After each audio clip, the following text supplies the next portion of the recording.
Hello बच्चों, very good morning to all of you guys. So let's we start with our subject indirect taxation. कल हमने क्या पढ़ा था बच्चों? कल हमने पढ़ा था रजिस्ट्रेशन. रजिस्ट्रेशन में हमने क्या क्या पढ़ा था बच्चों? रजिस्ट्रेशन में कल हमने पढ़ा था section number 22, 23 and 24. 22 section 22 section number 22 ने हम लोग को क्या बोला था? Person liable to register. Person liable to registration क्या बोला था बच्चों? Person liable to registration. ये देखो बच्चों, हमने इसका चार्ट बनाया था. हमने चार्ट बना के ये देखा था कि अग्रीगेट टर्नओवर क्या होता है. फर्स्ट हमने ये समझा था, उसके बाद हमने समझा था कि कौन कौन से स्टेट में कौन कौन सी लिमिट्स हमको अप्लीकेबल है. करेक्ट, याद है बच्चों सब? हाँ. उसके बाद सर हमने क्या देखा था कि फिर हमने कुछ एक्सेप्शन देखे थे सप्लाई ऑफ गुड्स से लेके. अगर सप्लाई ऑफ गुड्स होता है और जो 40 लाख की लिमिट किस किस को नहीं मिलेगी, वो हमने याद किया था बच्चों.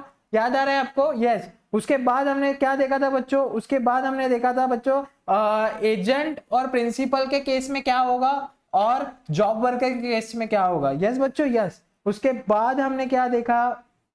उसके बाद हमने देखा था बच्चों section number 23. Section number 23 person not liable to registration. कौन कौन से ऐसे लोग थे जिनको रजिस्ट्रेशन लेने की जरूरत नहीं थी, जिसके अंदर एग्जाम जो एक्सक्लूसिवली एग्जाम अप्लाई कर रहे होंगे, जो एक्सक्लूसिवली नॉन टैक्सेबल अप्लाई कर रहे होंगे, जो एक्सक्लूसिवली एग्रीकल्चरिस्ट है और प्रोड्यूस जनरेट कर दे किससे?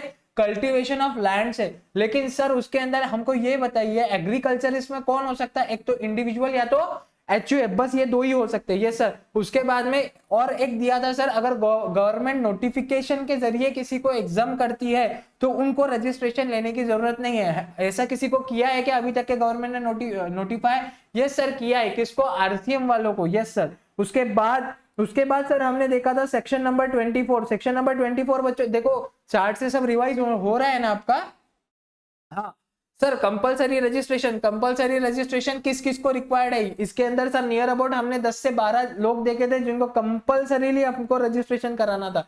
11 पीपल आर देयर. यस, ये हमको पता है बच्चों. अब आज हम सर क्या पढ़ने वाले हैं? सर आज हम पढ़ने वाले एक बहुत अच्छा नया सा टॉपिक.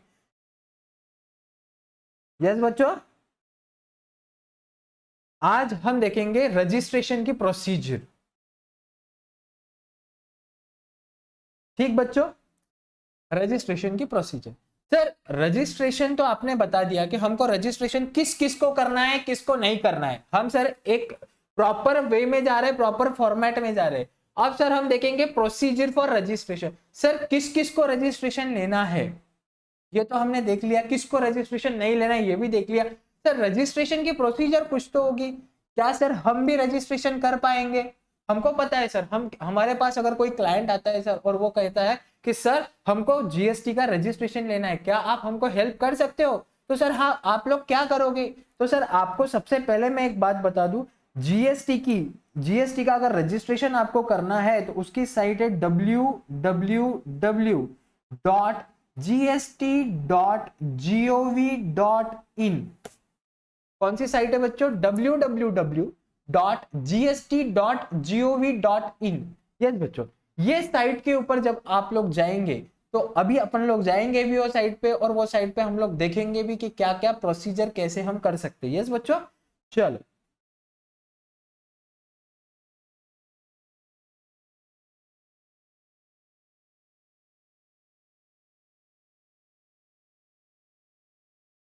gst.gov.in.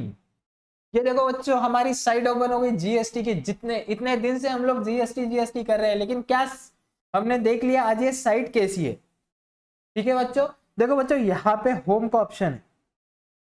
ये होम का ऑप्शन दिखा आपको, और ये लॉगिन का ऑप्शन है. यहाँ पे बच्चों अगर किसी को रजिस्टर करना है, क्या करना है बच्चों? हमको रजिस्ट्रेशन लेना है. तो रजिस्ट्रेशन का यहाँ पे कहाँ पे लिंक दिया है हमको देखना है. तो सर हम ये लिंक देखेंगे, ये यहाँ पे सर, यहाँ पे रजिस्टर नाउ दिखा सर आपको. रजिस्टर नाउ, टैक्स पेयर में रजिस्टर नाउ. सर हम रजिस्टर नाउ पे क्लिक कर रहे हैं. रजिस्टर नाउ पे क्लिक करने के बाद सर हमारे पास में ये पेज ओपन हुआ है. सर क्या है ये पेज के ऊपर? ये पेज के ऊपर हमको ऑप्शन दिया है न्यू रजिस्ट्रेशन आपको लेना है क्या? तो यस, हमने न्यू रजिस्ट्रेशन सिलेक्ट किया. इसमें वो हमको पूछते हैं कि आप नॉर्मल टैक्स पेयर हो, आप टैक्स डिडक्टर हो, टैक्स कलेक्टर हो, आप नॉन रेसिडेंट टैक्सेबल पर्सन हो या एनआरटीपी जिसको हम बोलते हैं, या नॉन रेसिडेंट पर्सन हो जो सर्विस प्रोवाइडर है, तो यहाँ पे बहुत सारे ऑप्शन आएंगे सर अपने पास में। यहाँ पे बच्चों बहुत सारे ऑप्शन आने वाले हैं, उसमें से हमको सिलेक्ट करना है। जैसे हम नॉर्मल टैक्स पेयर है तो हमने यहाँ सिलेक्ट कर लिया, उसके बाद सर हम कौन से स्टेट से है। बच्चों ये ध्यान से समझो क्योंकि ये थेरोटिकल पार्ट है, मैं आपको थ्योरी समझा दूंगा, ये प्रैक्टिकल नहीं समझाऊंगा, छोड़ दो फिर चलेगा क्या। आपको इसमें से समझा रहा हूं ना, अच्छी से ध्यान दो। अब समझो मैं यहां से स्टेट सिलेक्ट करता हूं महाराष्ट्र, इसमें डिस्ट्रिक्ट, सर डिस्ट्रिक्ट सिलेक्ट करता हूं मैं वाशिम। ओके बच्चों, हाँ, अब सर यहाँ पे क्या डालने के लिए कह रहे हैं वो हमको देखो अच्छी से। Legal name of the business जिसके अंदर एज मेंशन इन पैन, समझ रहे हैं बच्चों, मतलब जो पैन के ऊपर आपका नाम है सेम वैसा की वैसा नाम आपको यहाँ पे पेस्ट करना है। उसके बाद यहाँ पे आपको पैन नंबर डालना है सर आपका, जो मतलब एक चीज समझ जाओ, आपका जो रजिस्ट्रेशन है वो कौन से बेस पे दिया, मैंने इसके पहले भी आपको बोला है कि आपको रजिस्ट्रेशन जो दिया जाता है ना वो आपके पैन नंबर के बेस पे दिया जाता है। मतलब आपका पैन जब तक आप नहीं डालोगे तब तक आप रजिस्ट्रेशन के लिए अप्लाई नहीं कर सकते। सर आप ऐसा बोल रहे हो कि रजिस्ट्रेशन के लिए अप्लाई नहीं कर सकते, जो नॉन रेसिडेंट लोग हैं उनके पास तो पैन होता ही नहीं है। तो सर हाँ, उनके पास अगर पैन नहीं होता है तो उनके पास और जो लीगल डॉक्यूमेंट होता है वो बेस पे लिया जाता है। अपन नॉर्मल टैक्स पेयर की बात कर रहे हैं बच्चों, है ना। तो यहाँ पे पैन नंबर हमको डालना है, और क्या डालना है सर, ईमेल आईडी और मोबाइल नंबर। बच्चों मैं आपको साइट से बता रहा हूँ, मैं मेरे मन से कुछ भी नहीं बता रही है, देखो जीएसटी के साइट पे ये सब चल रहा है, ठीक है। अब ये देख लिया आपने, अब हम आएंगे हमारे नोट के ऊपर। चल इन्होंने क्या क्या बोला, पार्ट ए ऑफ REG01, मतलब REG01 ये कॉमन पोर्टल पे रजिस्ट्रेशन के फॉर्म है जो हमने अभी पार्ट ए देखा। उसका पार्ट ए में क्या क्या था अभी हमने क्या क्या देखा सर, हमने अभी देखा legal name of the business डालना, और पूछा था legal name of the business. देखो देखो देखो अपन अभी के अभी देख लेते, ये देखो लीगल नेम क्या क्या आया बच्चों, लीगल नेम आया, ये देखो लीगल नेम आया, हाँ सर आया। देखो पैन, हाँ पैन भी था सर, मोबाइल नंबर भी था सर, ईमेल आईडी भी था सर, और स्टेट भी था, और यहाँ पे तो सर डिस्ट्रिक्ट भी था, याद आया बच्चों, डिस्ट्रिक्ट भी था। मतलब एक चीज समझ जाओ, अगर आपको रजिस्ट्रेशन लेना है तो आपको सबसे पहले पार्ट ए भरना पड़ेगा। क्या भरना पड़ेगा बच्चों, पार्ट ए। पार्ट ए में क्या क्या है, आपको एमसीक्यू में क्वेश्चन आ सकता है बच्चों, आपको एमसीक्यू में क्वेश्चन आ सकता है कि पार्ट ए ऑफ REG01 में क्या है, तो आपको ये बताता आना चाहिए legal name of the business, pan, mobile number, email ID, state और यूनियन टेरिटरी। ये इतना तो सर हमको मिनिमम फील करना ही है। यस बच्चों, लेकिन एक बात सर, आप बोल रहे थे रजिस्ट्रेशन लेना है, रजिस्ट्रेशन लेना है, जैसे सर ऐसा समझो, एक है pathway learner, pathway learning academy. Sir इनको कब रजिस्ट्रेशन लेना है, जब ये तो सर्विस प्रोवाइडर है सर, तो बच्चों इनको रजिस्ट्रेशन कब लेना है, इनको रजिस्ट्रेशन तब लेना है जब इनका annual aggregate annual turnover, aggregate annual turnover कितना हो जाएगा सर, 20 लाख इन महाराष्ट्र, करेक्ट सर, इन महाराष्ट्र जब भी 20 लाख क्रॉस कर देगा उस दिन इनको रजिस्ट्रेशन लेना है। हाँ सर, सर सुनो अब मेरी बात, 1 अप्रैल को ईयर स्टार्ट हुआ, ठीक, 30 जून तक सर अपना जो टर्नओवर था वो था 20 लाख, कितना था 20 लाख, ऑन 30 ऑन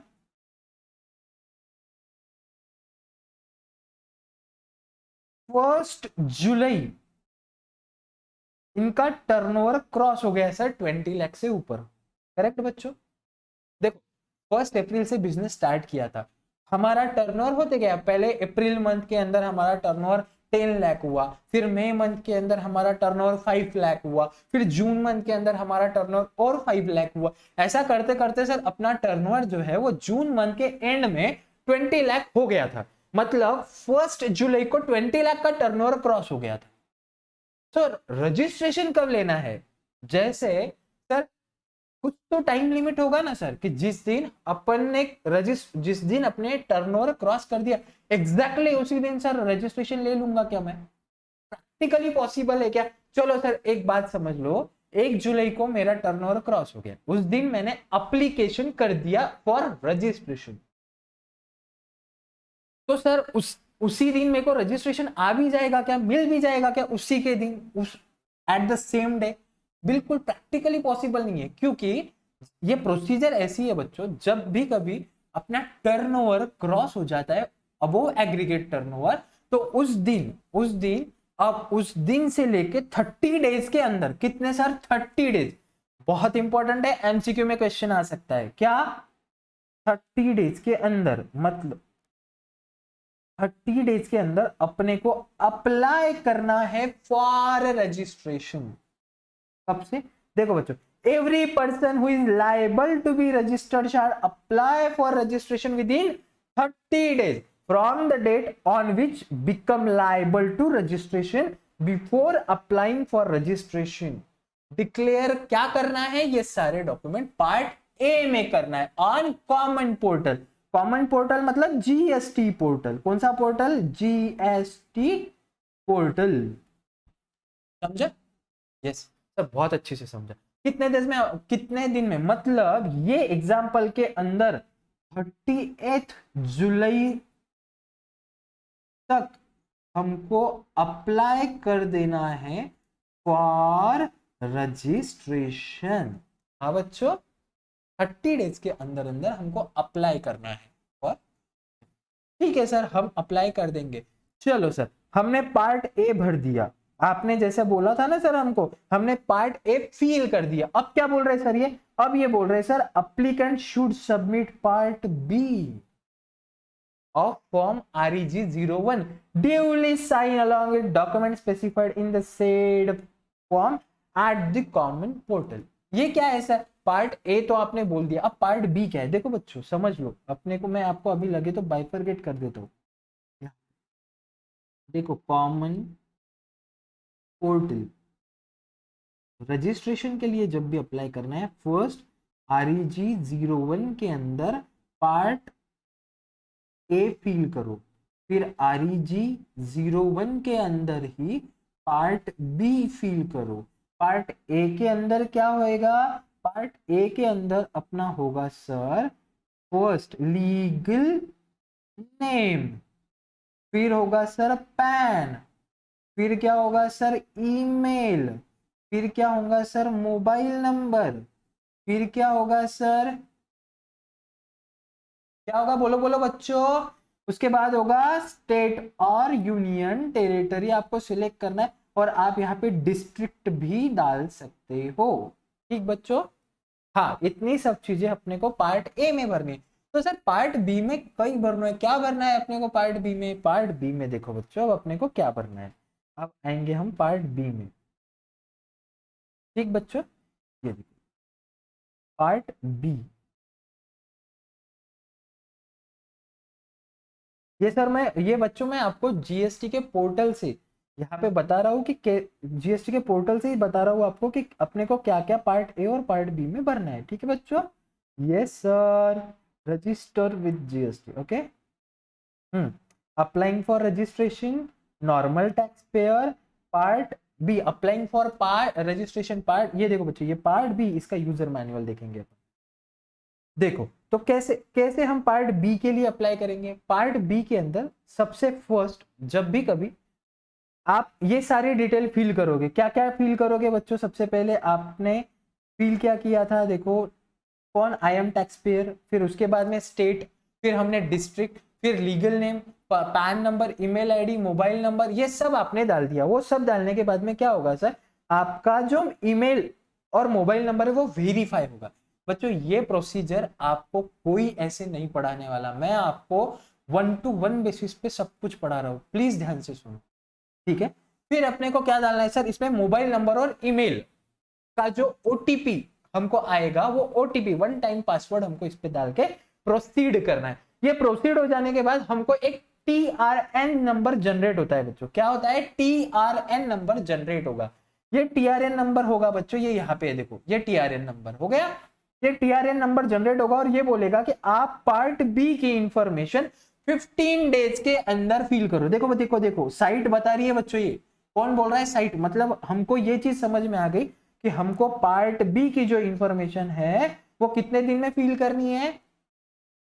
15 डेज के अंदर। मतलब चलो आ जाओ, यहाँ पे हम लोग लिख लेंगे। देखो बच्चों, मैं पोर्टल से दिखा रहा हूँ आपका। देखो सबसे फर्स्ट हमने पार्ट ए कर लिया, पार्ट ए पूरा भर लिया, फिर within 15 days from filling part A should feel, we should feel part B। चलो चलो आ जाओ इधर वापस। हाँ सर, ये टीआरएन नंबर तो जनरेट हो गया। फिर उसके बाद ये जो टीआरएन नंबर है ना बच्चों, ये टीआरएन नंबर, ये वाला, ये टीआरएन नंबर आपको कॉपी करना है। क्या करना है? कॉपी करना है। वैसे ये टीआरएन नंबर ना आपके मोबाइल पे मैसेज आ जाएगा, ठीक है, कि ये टीआरएन नंबर आपका जनरेट हुआ है। आपके ईमेल आईडी पे भी मेल आएगा कि आपका ये टीआरएन नंबर है, टेम्पररी रेफरेंस नंबर। क्या बच्चों? Temporary reference number. ये टेम्पररी नंबर, रेफरेंस नंबर से आप क्या करोगे बच्चों? ये कॉपी करोगे और नेक्स्ट टाइम जब भी आपको पार्ट बी भरने की इच्छा है या पार्ट बी भरना है, तब ये जो अपन ने शुरुआत में साइट ओपन की थी, कब? ये यहाँ पे दो ऑप्शन थे सर, न्यू रजिस्ट्रेशन और टेम्पररी रेफरेंस नंबर। दिख रहा है बच्चों? देखो दो ऑप्शन है, एक न्यू रजिस्ट्रेशन, दूसरा टेम्पररी रेफरेंस नंबर। तो एक बार अपन ने पार्ट ए भर लिया तो फिर हमको सिलेक्ट करना है इसमें टेम्पररी रेफरेंस नंबर। क्या सिलेक्ट करना है सर? Temporary reference number. ये देखो बच्चों, ये हमने अब सिलेक्ट कर लिया टेम्पररी रेफरेंस नंबर। यहाँ पे वो टेम्पररी रेफरेंस नंबर आपको कॉपी करना है, ये एक कैप्चा डाल के आपको प्रोसीड करना है। चलो हमने प्रोसीड कर दिया। उसके बाद आपको फिर से ओटीपी आएगा, वो ओटीपी आपको डालना है और आगे चलना है। आगे सर, आगे हमको यहाँ पे एक ड्राफ्ट क्रिएट होगा। अब पार्ट ए हमको भरना है, पार्ट बी हमको भरना है, तो ये जो एक्शन है यहाँ पे पेंसिल है, ये पेंसिल पे आपको क्लिक करना है। यहाँ पे आप जब क्लिक करोगे तो आप मूव ऑन हो गए इस पोर्टल पे, जीएसटी की इस साइट पे, जहां पे आपको ये पूरी 100% इंफॉर्मेशन फील करनी है। क्या करनी है बच्चों? 100% इंफॉर्मेशन फील करनी है। तो ये इंफॉर्मेशन में क्या क्या है? एक तो बिजनेस डिटेल है, प्रमोटर की डिटेल है, ऑथोराइज। देखो देखो देखो बच्चों, पार्ट बी में हमको क्या क्या भरना है ये आप ध्यान से यहाँ पे देख लो। हम उधर जाके कॉपी पेस्ट कर लेंगे ये पूरा का पूरा, बट अभी यहाँ पे देख लो, समझ लो क्या क्या करना है हमको जब भी रजिस्ट्रेशन करना। बच्चों मैं बोलता हूँ ना, रजिस्ट्रेशन अगर आप सीख लोगे ना तो आप खुद भी आपके फर्म का, आप किसी आपके क्लाइंट का रजिस्ट्रेशन घर पे कर पाओगे। आप सच में थैंक यू बोलोगे मुझे। आपकी फीस तो मैं ऐसी वसूल कर दूंगा बच्चों, मैं मजाक नहीं बोल रहा।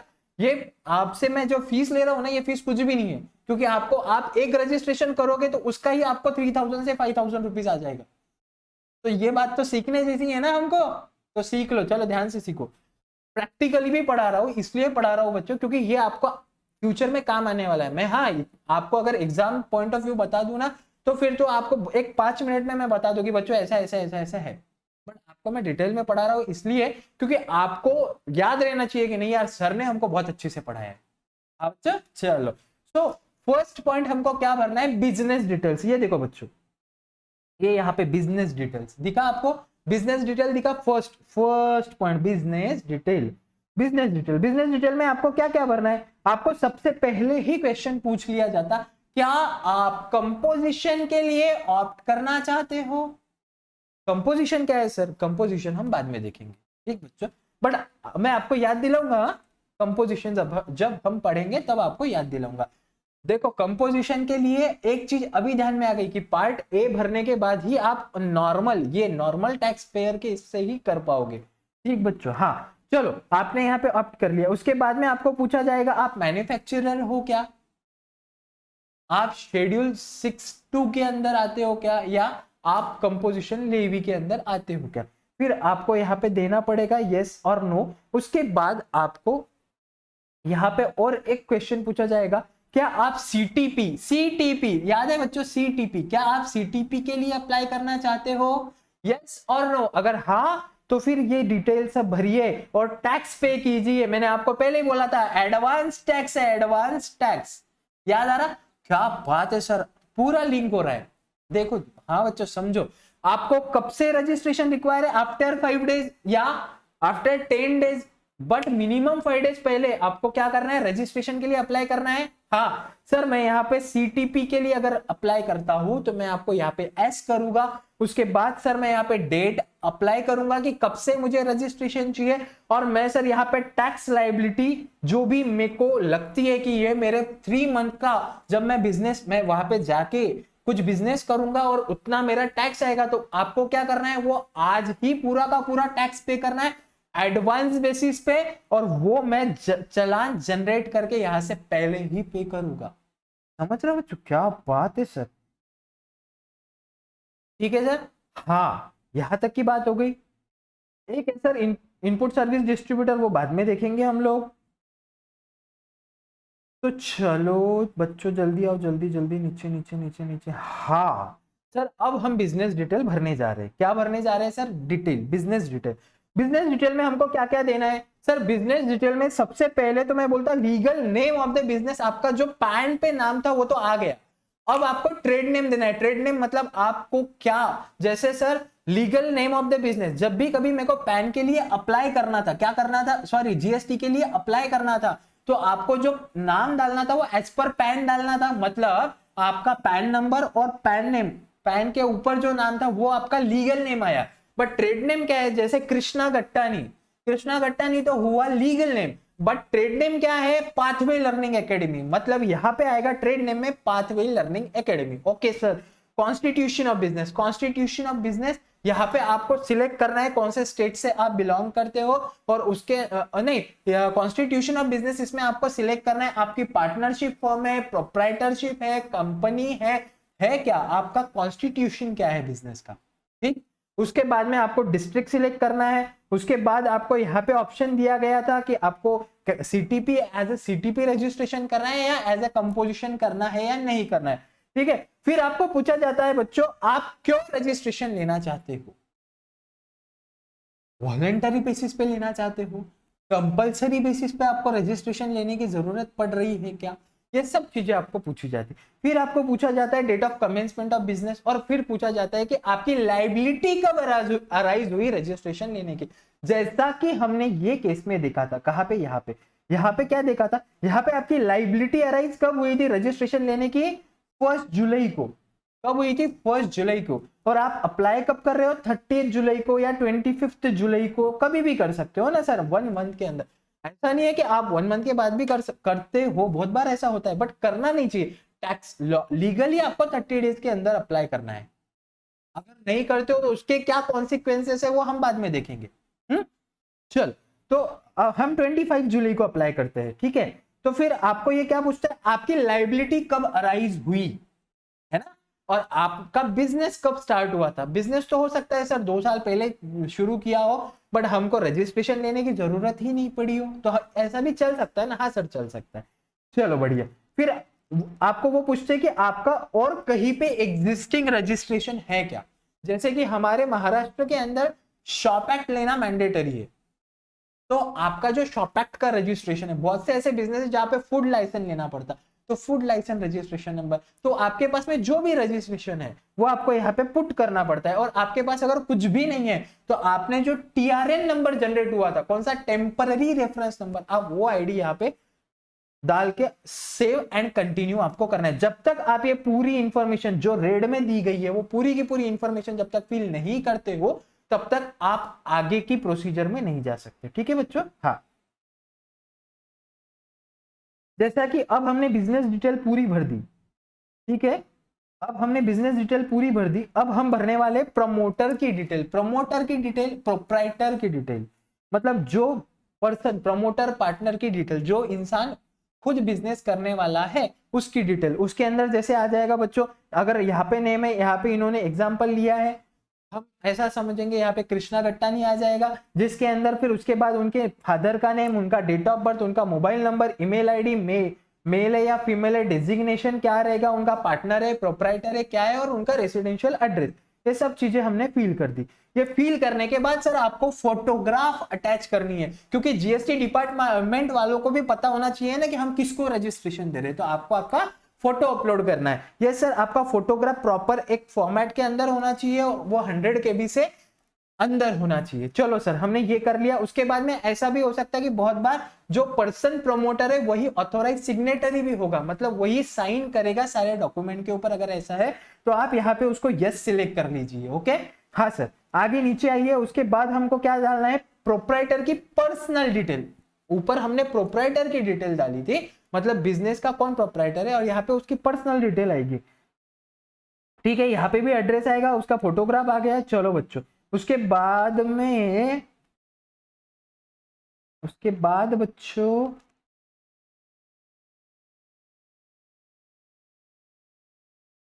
उसके बाद हमको देखना है ऑथोराइज सिग्नेटरी की डिटेल कहाँ है।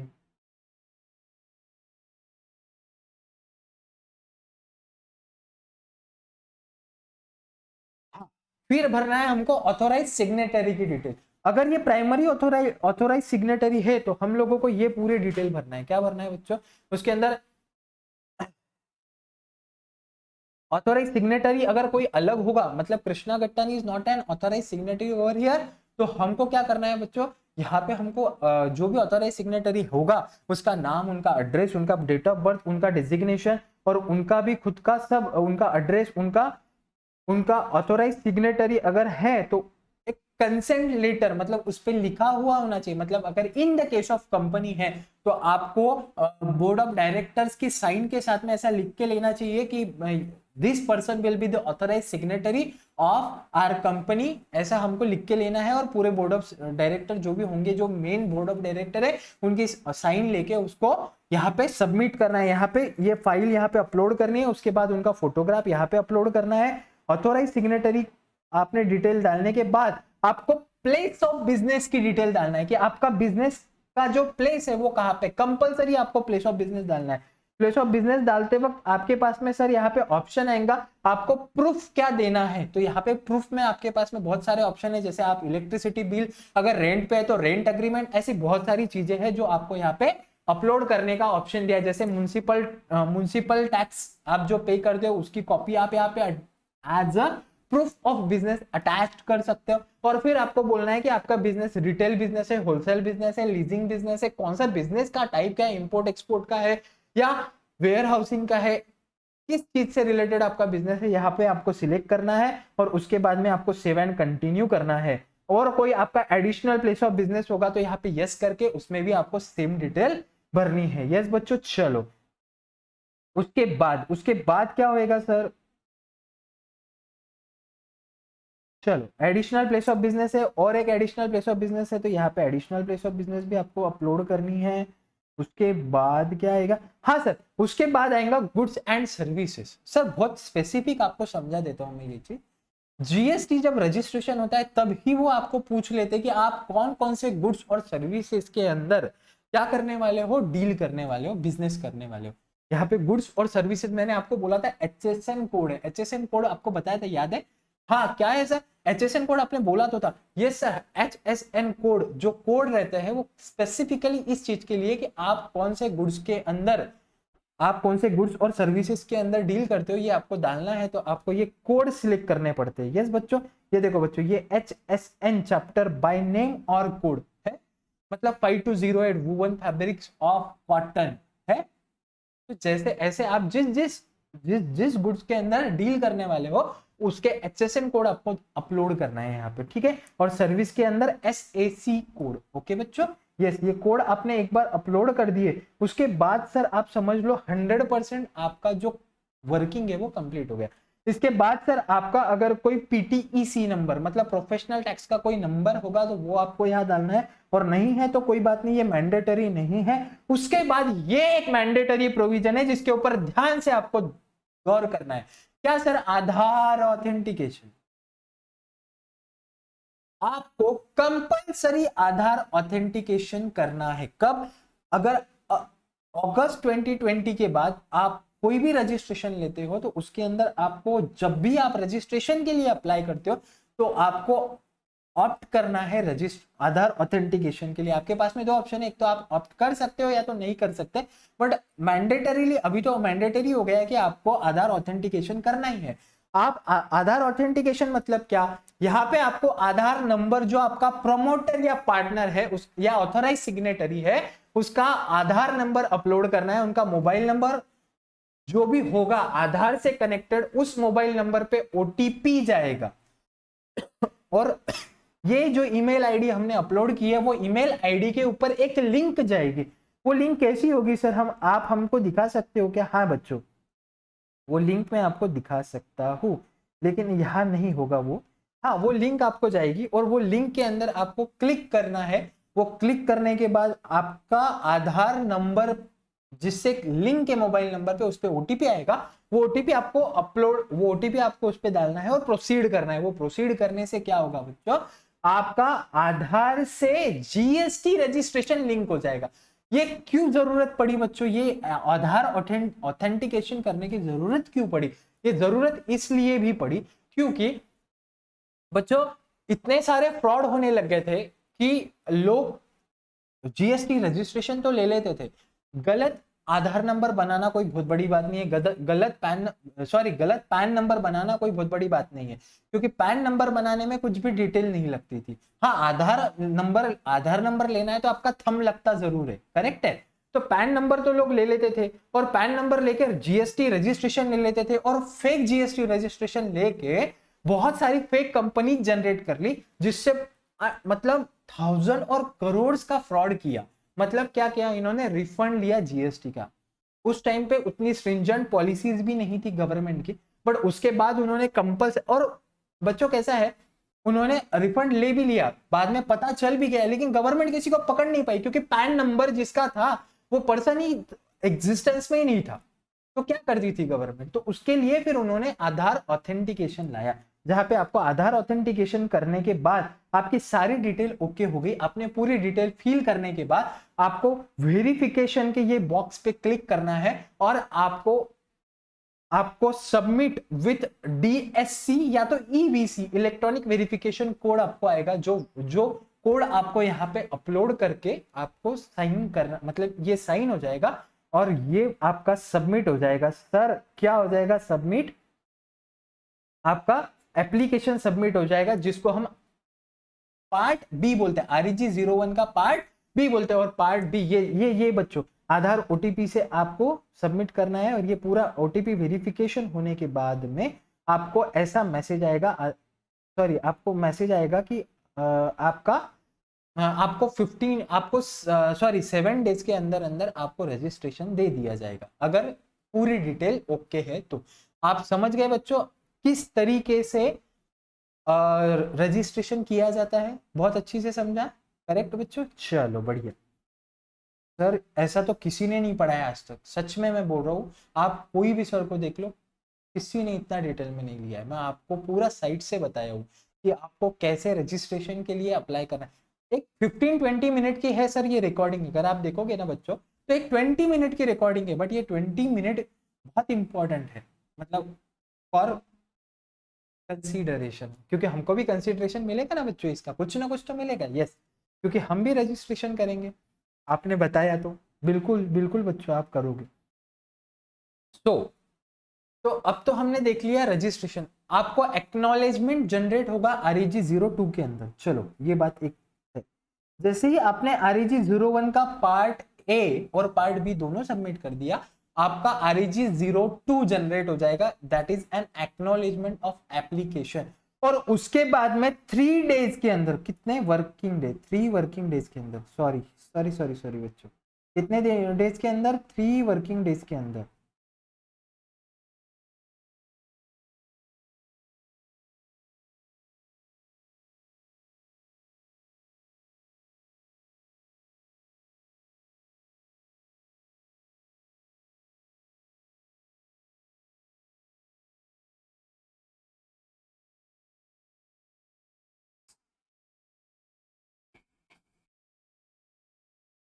चलो ठीक है।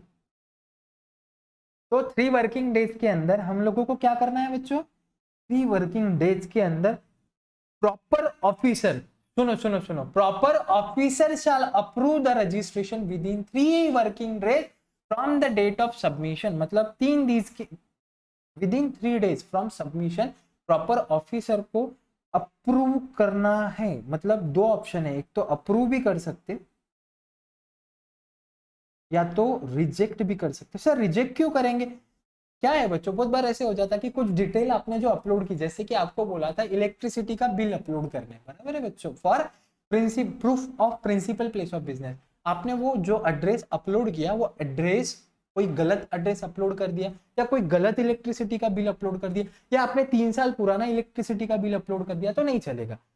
तो सर उसके अंदर ऑफिसर, प्रॉपर ऑफिसर आपको रिजेक्ट भी करेगा ना, तो वो रिजेक्ट करेगा 3 डेज के अंदर, उसको एक्सेप्ट या रिजेक्ट करना है। रिजेक्ट करेगा तो आपको रिटर्न में वो नोटिस भेजेगा कि हम ये ग्राउंड्स के ऊपर आपका एप्लीकेशन रिजेक्ट करते। सर रिजेक्ट करने के बाद हमारे पास क्या पावर्स है, हम लोग क्या कर सकते हैं? अगर कभी कोई प्रॉपर ऑफिसर कौन? सर प्रॉपर, सबसे फर्स्ट क्वेश्चन तो ये है कि प्रॉपर ऑफिसर कौन?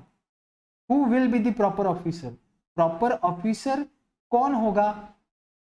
तो सर ये कोई भी हो सकता है, सेंटर या स्टेट का, सेंटर या स्टेट दोनों में से किसी का भी ऑफिसर हो सकता है। क्योंकि बच्चों जब हम रजिस्ट्रेशन के लिए अप्लाई करते हैं वो पोर्टल से बाइफरकेट होता है, सेंटर को जाना या स्टेट को जाना, उसके अंदर हमारा कोई रोल नहीं होता।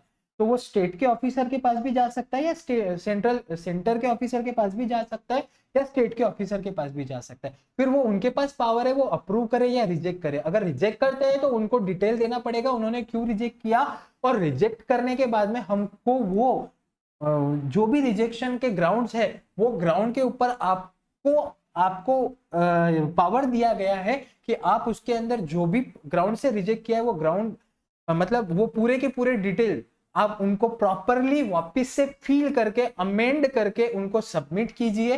वो डिटेल अगर आप सबमिट करते हैं और उसके बाद में proper officer with in 7 working days उनके पास में टाइम है, वो 7 वर्किंग डेज के अंदर अगर चाहे तो उसको एक्सेप्ट कर सकते हैं कि हाँ सर आपने जो डिटेल भेजी वो सेटिस्फैक्ट्री है और हमको कोई इश्यू नहीं है, तो फिर कोई प्रॉब्लम नहीं। और अगर वो रिजेक्ट कर देता है आपने डिटेल देने के बावजूद भी, तो बच्चों उसके बाद में आपका जो रजिस्ट्रेशन है आपको फिर से अप्लाई करना पड़ेगा। फिर आप जो एग्जिस्टिंग डिटेल आपने अपलोड किया है वो पूरा का पूरा वैनिश हो जाएगा। समझ रहा बच्चों? हाँ चलो सर आपने ये बता दिया, बहुत अच्छे से समझ गया। अब बच्चों क्या हम जब बात कर रहे थे आधार ऑथेंटिकेशन की, क्या कर रहे थे बच्चों? हम आधार ऑथेंटिकेशन की बात कर रहे थे। बहुत अच्छे से समझना है बच्चों, ये मतलब मैं बता रहा हूं आपको, ये तरीके से आपको कोई नहीं पढ़ाने वाला है। मैं सच में बच्चों समय ले रहा हूं, अगर मैं चाहूं तो आपका रजिस्ट्रेशन 1 घंटे में भी पूरा कंप्लीट कर सकता हूं, but I am taking time. क्यों? क्योंकि आपको हर चीज प्रॉपर में समझनी है। सो आधार ऑथेंटिकेशन कैसा, ये देखो बच्चों आपके लिए मैंने बहुत प्यारा सा चार्ट बनाया है। क्या बनाया बच्चों? बहुत प्यारा सा चार्ट बनाया है। तो आपको ये चार्ट से क्या करना है, ये चार्ट आपको कॉपी करना है। आधार ऑथेंटिकेशन क्या है सर? आधार ऑथेंटिकेशन 2 लोग आधार ऑथेंटिकेशन के लिए अप्लाई कर सकते। कौन? एक तो ऑलरेडी रजिस्टर्ड पर्सन है, या जो पर्सन लायबल टू रजिस्ट्रेशन है। क्यों सर ऐसा क्यों, मतलब ये क्या डिफरेंस है? ऑलरेडी रजिस्टर्ड पर्सन, जैसा कि बच्चों आधार ऑथेंटिकेशन ये एप्लीकेबल हुआ हमको अगस्त 2020 से, ठीक है बच्चों। तो अगस्त 2020 जीएसटी पिक्चर में कब आया? जुलाई 2017 से। तो जुलाई 2017 से लेके 2020 अगस्त तक जो भी लोग ऑलरेडी रजिस्टर्ड थे उन लोगों को ये प्रोसीजर फॉलो करना। क्या? उनके पास में अगर वो जो भी प्रमोटर है उनके पास में अगर आधार नंबर है तो उनको प्रूफ ऑफ आधार, मतलब आपको आधार कार्ड की जो डिटेल्स है वो अपलोड करनी है। कहाँ पे? साइट पे, जहां पे अभी हमने देखी थी, ठीक है। और अगर उनके पास में आधार नंबर नहीं है तो उनके पास में alternate and viable means of identification, जो भी मतलब जीएसटी डिपार्टमेंट बोलेगा कि सर आपके पास आधार नंबर नहीं है ना, कोई बात नहीं, आप ये 2 डॉक्यूमेंट अपलोड कर दीजिए, हमको चल जाएगा। अगर ऐसा कुछ होता है तो आप वो अल्टरनेट आइडेंटिफिकेशन वाले जो भी डिटेल है वो अपलोड कर दीजिए। अगर आप ऐसा करते हो तो आपका रजिस्ट्रेशन वैलिड माना जाएगा, और अगर नहीं, if not follow above provision, then registration deem, जो ऑलरेडी आपने रजिस्ट्रेशन लेके रखा है, डीम एज इनवैलिड। क्या माना जाएगा? इनवैलिड माना जाएगा। चलो बहुत बढ़िया सर, ये तो आपने समझा दिया। अब ये बताओ सर, जो लोगों ने ऑलरेडी रजिस्ट्रेशन नहीं लिया है, अब न्यूली रजिस्ट्रेशन के लिए अप्लाई कर रहे हैं, उनका क्या? उनमें सर 2 लोग हो सकते हैं, एक तो इंडिविजुअल या तो अदर देन इंडिविजुअल। अगर इंडिविजुअल है तो क्या? अगर इंडिविजुअल है तो उनके पास में सेम प्रोसीजर, अगर आधार नंबर है तो आधार नंबर डाल दीजिए, आधार नंबर डालते हो और वो सारी चीजें आप अपलोड करते हो, मतलब आधार की डिटेल है तो डाल दो, और अगर नहीं है तो जो भी alternate viable means of identification है वो डाल दो, ठीक है। अगर ये प्रोसीजर आप फॉलो नहीं करते हो तो आपका रजिस्ट्रेशन यहाँ पे भी इनवैलिड माना जाएगा। लेकिन अगर आप अदर देन इंडिविजुअल हो तो क्या?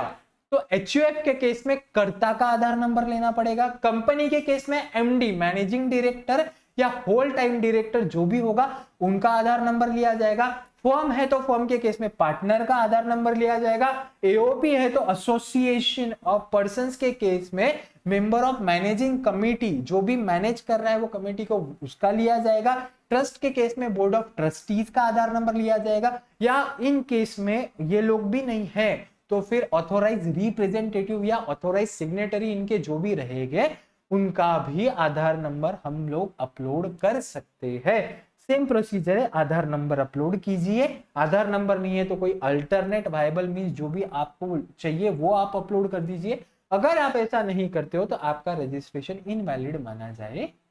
यस सर, ये तो हुई दूसरी बात। और बच्चों, अगर गवर्नमेंट चाहे तो किसी को बोल सकती है, किसी को रेकमेंड कर सकती है कि भाई आप लोगों को आधार ऑथेंटिकेशन लेने की जरूरत नहीं है, आप तो हमारे लाडले हो। अगर ऐसा कुछ होता है तो चल जाएगा। मतलब सर हमने क्या समझा, आधार ऑथेंटिकेशन किसको रिक्वायर्ड है, कब रिक्वायर्ड है, और आधार ऑथेंटिकेशन के जगह पे और कोई ऑप्शन हमारे पास अवेलेबल है क्या? ओके बच्चों, चलो बढ़िया। ये है ये बच्चों, आप अब ये डायग्राम में आपको लिंक शेयर करूंगा। ये डायग्राम के बाद अगर आप ये पढ़ोगे ना बच्चों, 6A 6B 6C और 6D, तो आपको बहुत अच्छी से समझ जाएगा। मैं बोल रहा हूँ बच्चों, मैं प्रॉमिस करता हूँ आपको कोई भी पॉइंट अनटचेबल नहीं होगा, है ना बच्चों? Yes sir.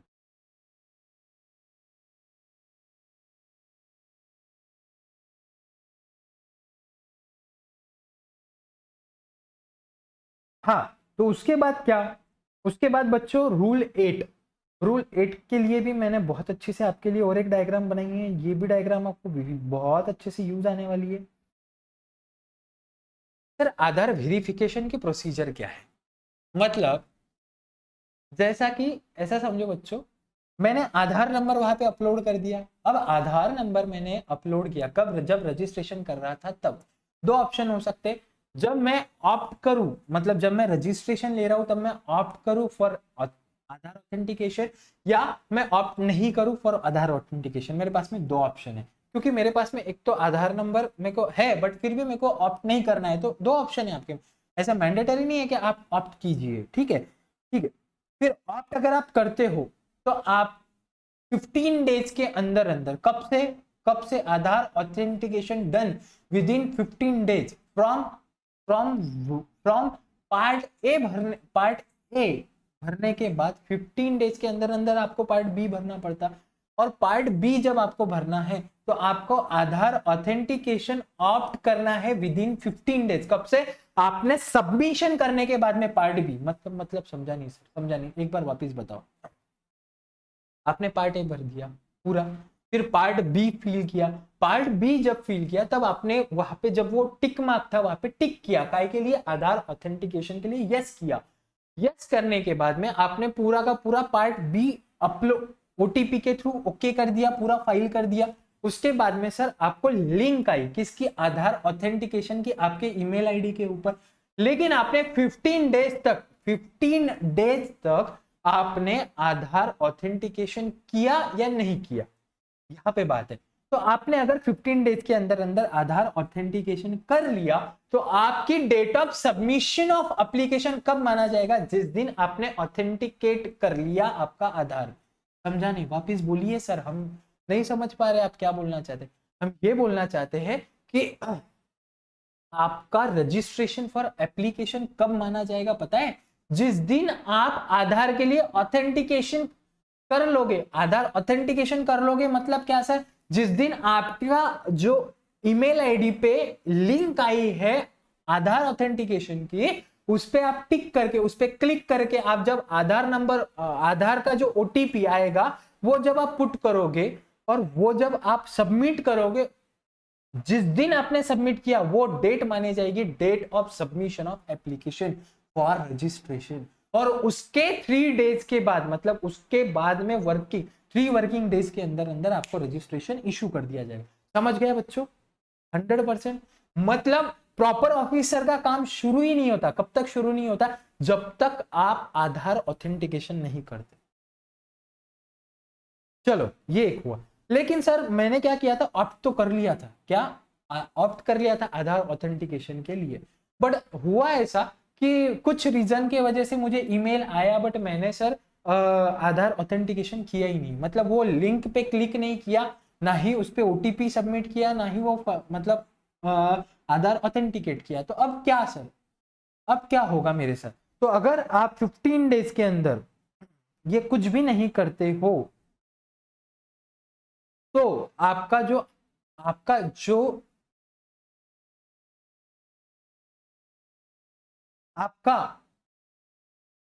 आधार ऑथेंटिकेशन कब, आपका सबमिशन ऑफ एप्लीकेशन कब माना जाएगा? जिस दिन 15 डेज कंप्लीट होते हैं। मतलब बच्चों समझ के चलो, आज मैं मतलब I am liable to registered. देखो ये केस के अंदर कहा गई वो केस, चलो ठीक है ना, यहाँ पे वापस से हम केस बनाते। Mister Krishna is liable for registration on 1st जुलाई। मैं लाइबल था फॉर रजिस्ट्रेशन, ठीक। मैंने एप्लीकेशन किया फॉर रजिस्ट्रेशन ऑन 20th जुलाई को। कर सकता ना बच्चों, 30 डेज के अंदर कर सकता। मैंने एप्लीकेशन कर दिया। वो application actually application for registration कब माना जाएगा? वो तो 20 जुलाई को तो मैंने क्या किया, 20 जुलाई को मैंने पार्ट ए फिल किया, मैंने पार्ट बी फिल किया, फिर मेरे को आधार ऑथेंटिकेशन की लिंक मिली। बट मैंने बच्चों 4 अगस्त तक भी, 4 अगस्त तक मतलब 15 डेज, 4 अगस्त तक भी मैंने आधार ऑथेंटिकेशन नहीं किया। मैंने 4 अगस्त तक भी आधार ऑथेंटिकेशन नहीं किया। तो 5 अगस्त 5 अगस्त मेरी डेट मानी जाएंगी एप्लीकेशन फॉर रजिस्ट्रेशन। कौन सी डेट मानी जाएगी? मतलब आप समझ रहे हो, मैंने 1 जुलाई को मैं लायबल था और मैं एक्चुअली कब कब अप्लाई कर रहा हूँ, 5 अगस्त को, ऐसा मान रहे ये लोग। मतलब 30 डेज के ऊपर हो गया टाइम पीरियड। कितना कितना भारी कार्यक्रम हो गया ये।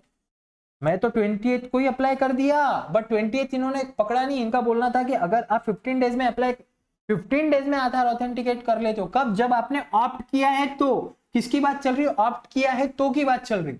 हाँ, अगर आप ऑप्ट करने के बाद ऐसा समझो कि आप 1 अगस्त को, 1 अगस्त को नहीं, आप 1 अगस्त नहीं, 30, सॉरी 1 अगस्त नहीं लेते हम लोग, लेते हैं ऐसा समझो 25 जुलाई को। 25 जुलाई को अगर मैं अप्लाई कर देता हूँ फॉर आधार ऑथेंटिकेशन, तो मेरा डेट कब से माना जाएगा पता है बच्चों? ये उस दिन माना जाएगा जिस दिन क्या?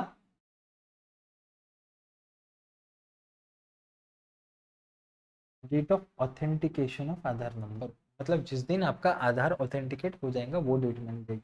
ये देखो बच्चों, यहाँ पे बोला है, बहुत अच्छे से समझो।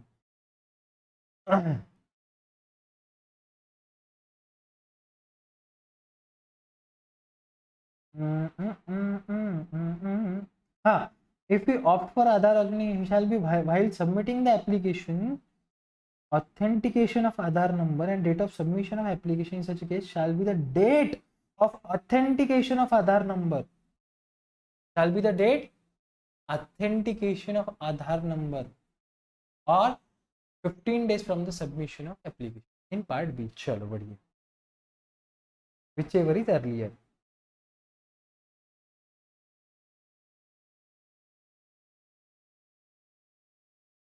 ठीक, मतलब इन केस यहाँ पे 25 जुलाई को अगर मैं करता हूँ तो फिर मैं कब कब कब कब कब कब मानूंगा आधार ऑथेंटिकेशन कब हुआ है मेरा, या नहीं, कब मैंने date of submission of application है उस दिन माना जाएगा जिस दिन हम ऑथेंटिकेट करते हैं आधार की। ठीक है बच्चों, चलो ये केस के अंदर क्या हुआ, ये केस के अंदर जब हम फेल हो गए थे 15 डेज के अंदर आधार ऑथेंटिकेट करने के लिए, तो बच्चों उस दिन रजिस्ट्रेशन ग्रांटेड माना जाएगा। कब कब, नहीं नहीं नहीं नहीं नहीं नहीं सॉरी, हाँ, अब आप फेल हो गए 15 डेज के अंदर ऑथेंटिकेट करने के लिए, अब आपके पास में क्या रेमेडी अवेलेबल, अब आपके पास कोई रेमेडी अवेलेबल नहीं है। अब क्या होगा, अब प्रॉपर ऑफिसर आएगा आपके प्लेस ऑफ बिजनेस पे, आपका प्लेस ऑफ बिजनेस वो क्या करेगा, वो वेरीफाई करेगा, क्या वेरीफाई करेगा, registration granted only after physical verification of place of business, क्या, physical verification of place of business, and registration should be issued within 21 days from the date of submission of Aadhaar authentication. ठीक बच्चों,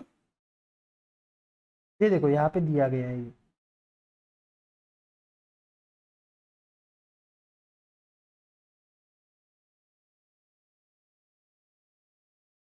date of submission of application है बेटा, ये authentication, date of submission of application for registration. ठीक बच्चों, चलो बढ़िया, तो एक चीज समझ में आ गई हमको, रजिस्ट्रेशन ग्रांट तभी होगी जब फिजिकल वेरिफिकेशन होगा। कौन से केस में, अगर आप ऑप्ट करते हो और फेल हो जाते हो तो। चलो ये तो चीज समझ गई सर हमको। अब एक चीज समझो, अगर आप ऑप्ट नहीं करते हो, क्या करते हो बच्चों, हम लोग ऑप्ट नहीं करते हैं किस चीज के लिए, फॉर आधार ऑथेंटिकेशन, तो फिर हमारी डेट ऑफ एप्लीकेशन ही date of submission of part A और पार्ट बी। कितनी आयरनी देखो बच्चों, अगर मैं ऑप्ट करता हूं तो कोई दिक्कत नहीं है, लेकिन अगर मैं ऑप्ट नहीं करता हूं, अगर मैं ऑप्ट नहीं करता हूं तो बच्चों हमारे केस में क्या है, ये केस में ऑप्ट नहीं करता हूं तो आप जिस दिन एप्लीकेशन कर दोगे उस वही डेट आपकी date of submission of part A, मतलब जिस दिन आपने पार्ट ए और पार्ट बी दे दिया वही दिन आपका डेट ऑफ एप्लीकेशन मान लिया जाएगा। ठीक है, चलो ये भी मान ली, ये तो हो गया बच्चों, लेकिन इसके अंदर भी क्या होगा सर, अगर आप आधार ऑथेंटिकेट नहीं करते हो तो सेम प्रोसीजर फॉलो होगी, कौन सी सर,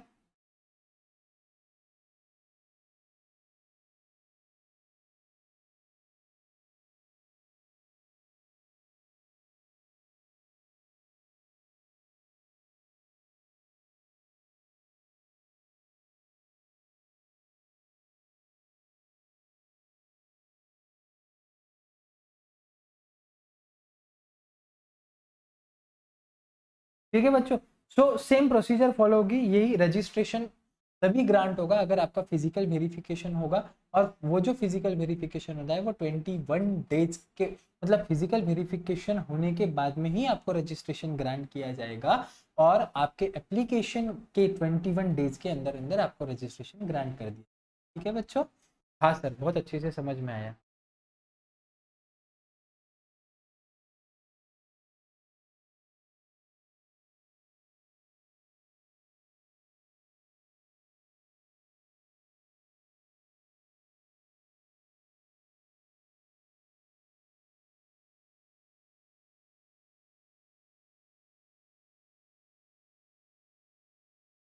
ठीक है बच्चों,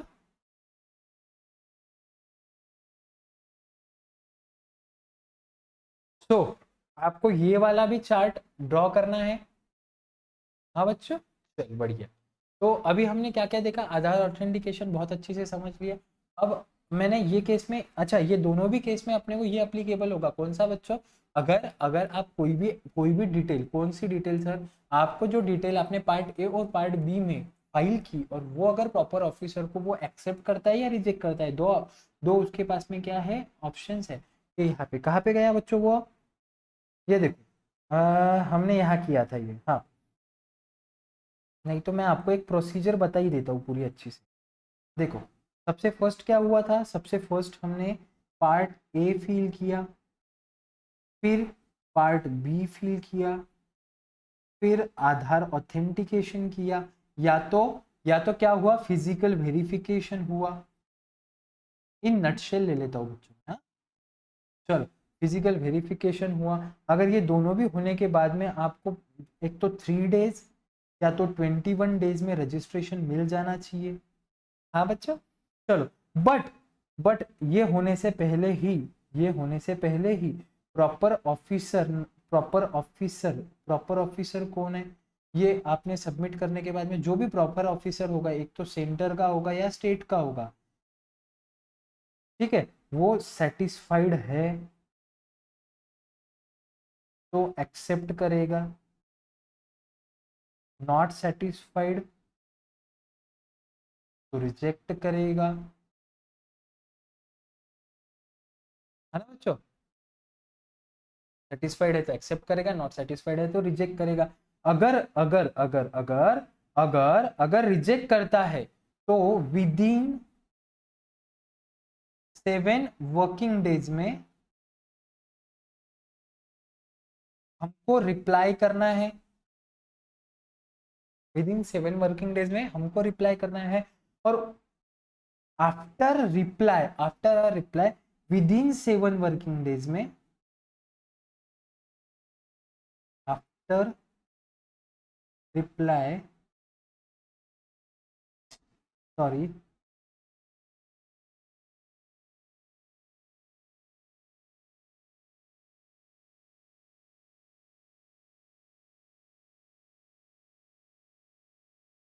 आफ्टर रिप्लाई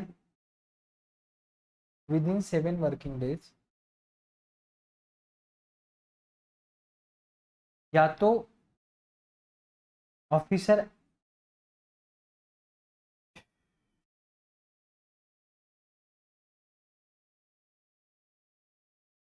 देखो, विद इन 7 वर्किंग डेज आपको रिप्लाई करना है। आफ्टर रिप्लाई ऑफिसर के पास within, sorry, within 7 working days officer accept करेगा या रिजेक्ट करेगा, सॉरी सॉरी बच्चों, एक्सेप्ट करेगा या तो रिजेक्ट करेगा। अगर एक्सेप्ट करता है तो आपको REG06 मिल जाएगा फॉर रजिस्ट्रेशन, और अगर रिजेक्ट करता है, क्या होता है रिजेक्ट, तो आपको फ्रेश एप्लीकेशन फिर से करना पड़ेगा। हाँ, यस सर, चलो। और अगर सेटिस्फाइड है प्रॉपर ऑफिसर तो वो विद इन 3 डेज क्या करेगा, ग्रांट करेगा रजिस्ट्रेशन, है ना बच्चों, समझ आया आपको, कहां से निकले थे और कहां पे आए।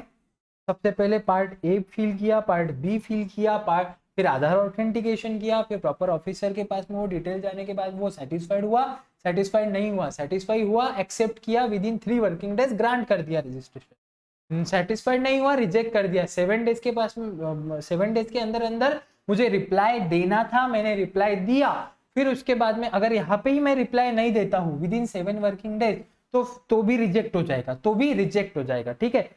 और यहाँ पे मैंने 7 वर्किंग डेज में रिप्लाई देने के बाद में प्रॉपर ऑफिसर के पास में और 7 वर्किंग डेज है, वो उसको एक्सेप्ट करे या रिजेक्ट करे। अगर एक्सेप्ट करता है तो REG06 के अंदर ग्रांट कर देगा रजिस्ट्रेशन के लिए, या तो अगर नहीं रिजेक्ट कर देगा और फिर हमको फ्रेश एप्लीकेशन करना पड़ेगा। समझा बच्चों, आज हमने प्रोसीजर फॉर रजिस्ट्रेशन पूरी कंप्लीट कर दी, बहुत अच्छी से, मस्त पैकी साइड से देख के हर एक पॉइंट को प्रॉपरली कंप्लीट किया है। और मैं बोल रहा हूँ बच्चों, इतना अच्छे से आपको कोई नहीं लेने वाला, है ना बच्चों।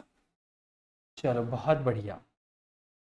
अब हम लोग क्या देखेंगे, अब हम लोग देखेंगे कल सीटीपी एनआरटीपी, उसके अलावा हम देखेंगे कि कौन कौन से डॉक्यूमेंटेशन तो हमने देख लिया वैसे कि कौन कौन से डॉक्यूमेंटेशन हमको लगते हैं फॉर रजिस्ट्रेशन, प्रोसीजर भी हमने देख ली। आपको इसके बाद में हम देखेंगे कि ये क्या बोलते हैं उसको, अमेंडमेंट आपको अगर कुछ करना है रजिस्ट्रेशन के अंदर तो आप कर सकते हो क्या। उसके बाद में फिजिकल वेरिफिकेशन आपके बिजनेस का कैसा होगा, आपको हाँ आपको मल्टीपल रजिस्ट्रेशन ग्रांट हो सकते हैं क्या। उसके बाद में सर डीम रजिस्ट्रेशन कब होगा, फिर सीटीपी और एनआरटीपी का रजिस्ट्रेशन हम लोग कैसे करेंगे। उसके बाद में कैंसलेशन और सस्पेंशन ऑफ रजिस्ट्रेशन हो सकता है, रजिस्ट्रेशन कब कैंसिल होगा कब सस्पेंड होगा, ये सारी चीजें हम लोग बहुत मस्त डिटेल में ऐसे ही 1 बाय 1 समझते जाएंगे। और बच्चों मैं आपको ये बोल दे रहा हूँ कि आप लोग भी पढ़ के आएंगे, मेरे को प्रॉमिस करो बच्चों, जितना हम लोग रोज कर रहे हैं ना उतना डेली टू डेली बेसिस पे आप पढ़ के आने वाले हो। कल ये डीम रजिस्ट्रेशन का पार्ट है, ये हम कल से शुरू करेंगे। ओके बच्चों, चलो बाय बोलो बच्चों, बाय। हाँ और आपको कोई भी क्वेरी है तो बिंदास्त आप ये नंबर पे, आपको जो नीचे दिया गया नंबर है उस नंबर पे मैसेज कीजिए, कभी भी कोई भी क्वेरी आती है बिंदास्त पूछिए। ओके बच्चों, डन। चलो बाय बोलो बच्चों, बाय बाय।